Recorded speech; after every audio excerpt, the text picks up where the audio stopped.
Hello guys, welcome to my YouTube channel Shiva learning point. तो आज भी हम जिस टॉपिक के बारे में डिस्कस करेंगे वो है असेसमेंट का, जिसको क्या बोलते हैं, आंकलन।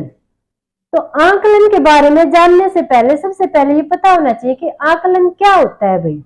जब तक हमें ये पता नहीं होगा कि वो होता क्या है तो उसके प्रकार पढ़ना, उसकी विशेषताएं पढ़ना सब कुछ व्यर्थ है। तो सबसे पहले हमें क्या जानना होता है कि भाई आंकलन होता क्या है। तो आंकलन का मतलब होता है कि भाई जांच पड़ताल करना। आंकलन क्या होता है? किसी भी चीज की जांच पड़ताल करना या एक किस्म से मूल्यांकन करना किसी भी चीज का। ठीक है, वो हो जाता है हमारा आंकलन, जिसको क्या बोलते हैं, असेसमेंट। तो आज का हमारा टॉपिक है आंकलन का, जो कि हर सीटेट एस्टेट एग्जाम में भर भर के क्वेश्चन इससे पूछे जाते हैं। तो ये आंकलन भाई 4 प्रकार का होता है। ठीक है, assessment for learning, assessment for of learning, assessment as learning और असेसमेंट इन लर्निंग। मतलब सीखने के लिए आंकलन, सीखने का आंकलन, सीखने के रूप में आंकलन और सीखने में आंकलन। ठीक है, इसमें से जो पहले दो हैं, फॉर और ऑफ, असेसमेंट फॉर लर्निंग और असेसमेंट ऑफ लर्निंग, ये दोनों इंपॉर्टेंट है और ये बार बार सीटेट और एस्टेट में पूछे जाते हैं। और भी जितने टीचिंग एग्जाम है, DSSS भी हुआ, KVS हुआ, EMRS हुआ, वो यहाँ से क्वेश्चन पक्का बनते हैं। तो ये टॉपिक इंपॉर्टेंट हो जाता है, इसको हमें समझने की जरूरत है, इसमें रट्टा मारने का कुछ भी नहीं है। तो सबसे पहले हम देखते हैं असेसमेंट फॉर लर्निंग। ठीक है, सीखने के लिए आंकलन। ठीक है, सीखने के लिए आंकलन। तो के लिए आंकलन किस में आता है? जब एक टीचर क्लास में वर्क करवा रहा है। ठीक है, एक टीचर है अपनी क्लास ले रहा है, अपना वर्क करवा रहा है, जैसे मैं अब आपको ऑफलाइन करवा रही हूँ। ठीक है, तो अगर मुझे बीच में, क्लास के बीच में ये देखना है कि आपने मेरी पढ़ाई चीज कितनी सीखी है, तो मैं क्या करूंगी, आपसे क्वेश्चन आंसर करूंगी। ठीक है, आपसे क्वेश्चन आंसर करूंगी या और किसी तरीके से जानने की कोशिश करूंगी कि जो मैंने पढ़ा है वो आपने कितना सीखा है, कब? क्लास के बीच में। तो जो आंकलन शिक्षण के दौरान किया जाता है, क्लास के बीच में किया जाता है, वो क्या कहलाता है? हमारा सीखने के लिए आंकलन। ठीक है, सीखने के लिए आंकलन। इसमें टीचर क्या करता है, क्लास के बीच में बच्चों का आंकलन करता है कि बच्चों ने कितना सीखा है। अब देखो भाई, जो सीखने का आंकलन है ये निदानात्मक है। निदानात्मक का क्या मतलब होता है भाई, कि अगर किसी बच्चे के सामने कोई समस्या आती है तो हम उसका समाधान करें। ठीक है, अगर हम पढ़ा रहे हैं और पढ़ाते पढ़ाते मैंने कोई क्वेश्चन पुटअप कर दिया सब्जेक्ट से रिलेटेड और बच्चों को वो नहीं आया, तो मैं क्लास के बीच में ये देखूंगी भी जो मैं पढ़ा रही हूँ वो शायद उस विधि से बच्चों को ना समझ में आ रहा हो, तो मैं क्या करूंगी, विधि को चेंज कर दूंगी। ठीक है, कि मान लो ये चीज आपको इस स्टाइल से समझ में नहीं आ रही तो मैं किसी और स्टाइल से आपको पढ़ाऊंगी। तो क्लास के बीच में जो बच्चों को समस्या आई, जो बच्चों को समझ में नहीं आ रहा, जब टीचर ने उसका सीखने के लिए आंकलन किया तो फिर जो बच्चों के सामने समस्या आ रही थी उसका टीचर निदान कर देता है, इसलिए इसको निदानात्मक बोलते हैं। ठीक है, क्योंकि बच्चों की समस्याओं का निदान हो गया। उसके बाद है निर्माणात्मक। जो सीखने के लिए आंकलन होता है, ये निर्माणात्मक कैसे होता है भाई? टीचर ने जब निदान किया तो एक जो विधि वो यूज कर रहा था उसको छोड़ के उसने दूसरी विधि का यूज किया।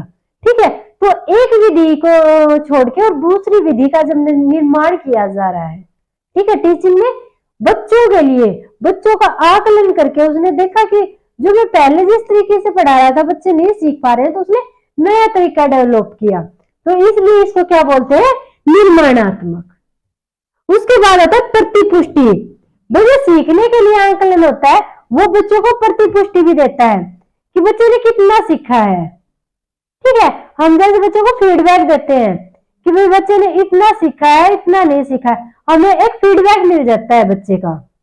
जब हम क्लास के अंदर ही जो हमने क्लास में पढ़ाया है उसका आकलन करते हैं तो बच्चों का फीडबैक प्राप्त हो जाता है कि हमने कितना पढ़ाया और बच्चे ने कितना सीखा।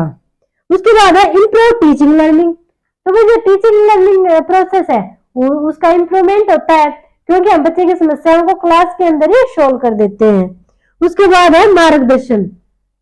हम इसके थ्रू बच्चों का मार्गदर्शन भी कर सकते हैं। अगर किसी बच्चे को बार बार समझाने पे भी कोई चीज समझ में नहीं आ रही है तो हम और नई विधियों का डेवलप करके और बच्चे को वो चीजें समझा सकते हैं।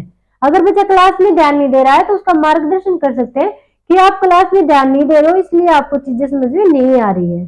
ठीक है, अगर आप क्लास में ध्यान दोगे तो आपको चीजें समझ में आएंगी। तो सीखने के लिए आंकलन, जो फॉर लर्निंग है के लिए आंकलन, ये टीचर द्वारा किया जाता है और क्लास के बीच में किया जाता है।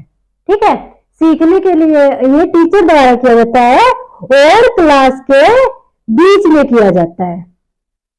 उसके बाद आता है भी सीखने का आंकलन, असेसमेंट ऑफ लर्निंग, जिसमें आता है ऑफ का मतलब का, सीखने का आंकलन। तो ये होता है भी योगात्मक।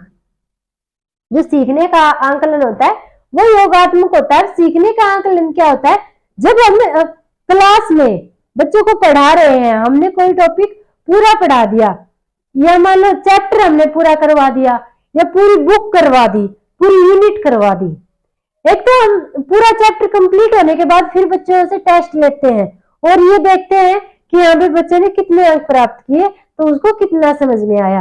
एक पूरी यूनिट होने के बाद हम बच्चों से यूनिट टेस्ट लेते हैं और एक फिर पूरी बुक होने के बाद हम जो ईयरली जो एग्जाम होते हैं वो लेते हैं बच्चों से। ठीक है, तो ये वो होता है सीखने का आंकलन जो सिखाने के बाद होता है। ठीक है, ये कह लो कि क्लास के बाद होता है, या फिर ये लगा लो जैसे कि पूरा कंप्लीट होने के बाद होता है। चाहे वो चैप्टर कंप्लीट होने के बाद चैप्टर टेस्ट हो गया, यूनिट कंप्लीट होने के बाद यूनिट टेस्ट हो जाता है और पूरी बुक कंप्लीट होने के बाद फाइनल एग्जाम हो जाते हैं। ठीक है, तो वो सब हमारे किस में आते हैं, सीखने का आंकलन में, सीखने का आंकलन। उसके बाद क्या है, ये उपलब्धि है। भाई ये उपलब्धि बताता है बच्चे की कि बच्चे ने कितनी उपलब्धि प्राप्त की है। अगर फाइनल रिजल्ट बच्चे का देखते हैं तो यही तो देखेंगे कि बच्चे ने कितनी उपलब्धि प्राप्त की, कितने मार्क्स प्राप्त किए। यूनिट टेस्ट में हम क्या देखेंगे, पिछले यूनिट में बच्चे ने भाई 40 नंबर लिए थे 50 में से, और अब वाले यूनिट में बच्चे ने 45 नंबर ले लिए, नेक्स्ट यूनिट में 47 नंबर ले लिए। बच्चा जो उपलब्धि कर रहा है तो वो किसके थ्रू दर्शाई जा रही है, भाई सीखने के आंकलन में। ठीक है, सीखने का आंकलन, तो इसमें बच्चे की उपलब्धि दिखाई जाती है। उसके बाद गया रिजल्ट बताने में। भाई ये रिजल्ट बताता है बच्चा फेल हुआ है, पास हुआ है, यूनिट में फेल हुआ है, पास हुआ है, तो ये बच्चे का रिजल्ट बताता है, सीखने का आंकलन।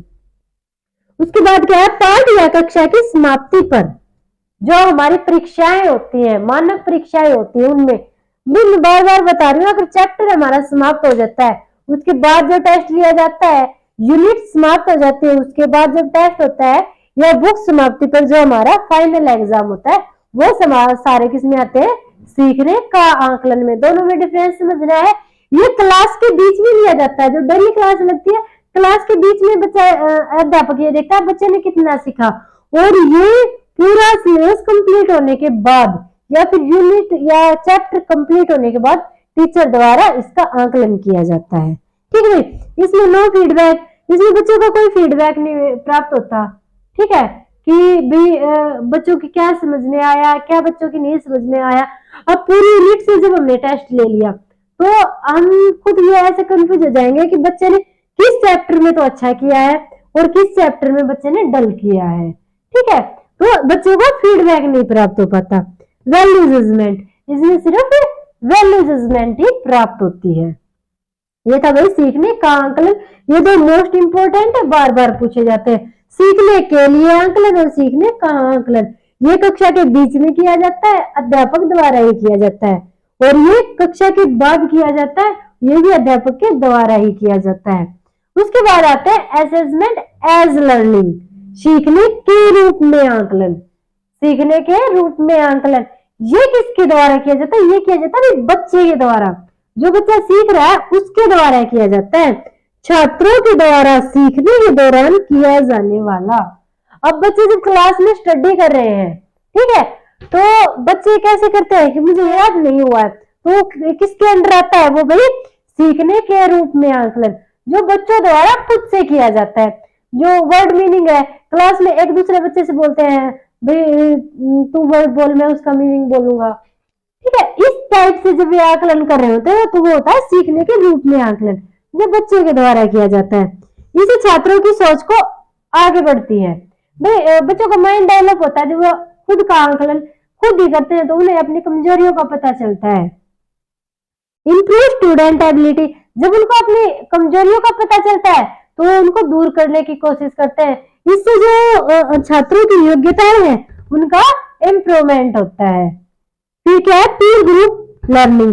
भाई जो ग्रुप स्टडी होती है, जो ग्रुप स्टडी होती है उसको ये वो करते हैं भाई,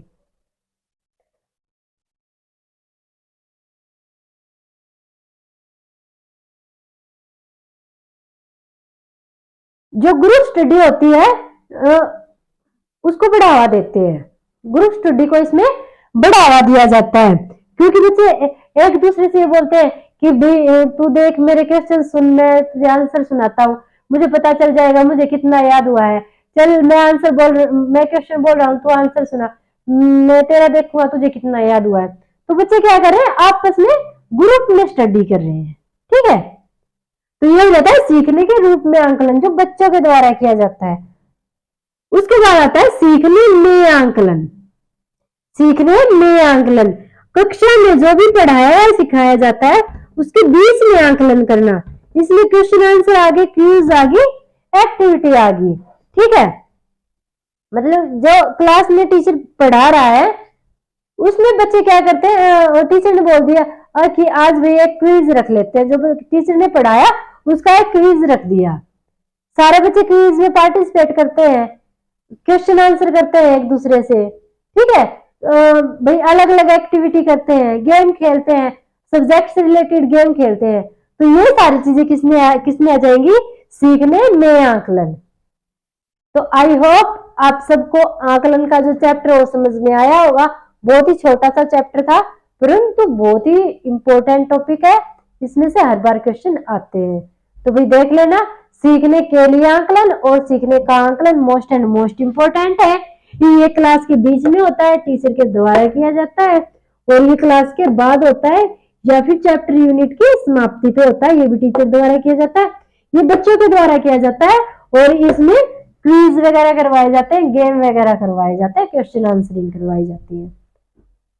तो आज के लिए इतना है भाई, थैंक यू।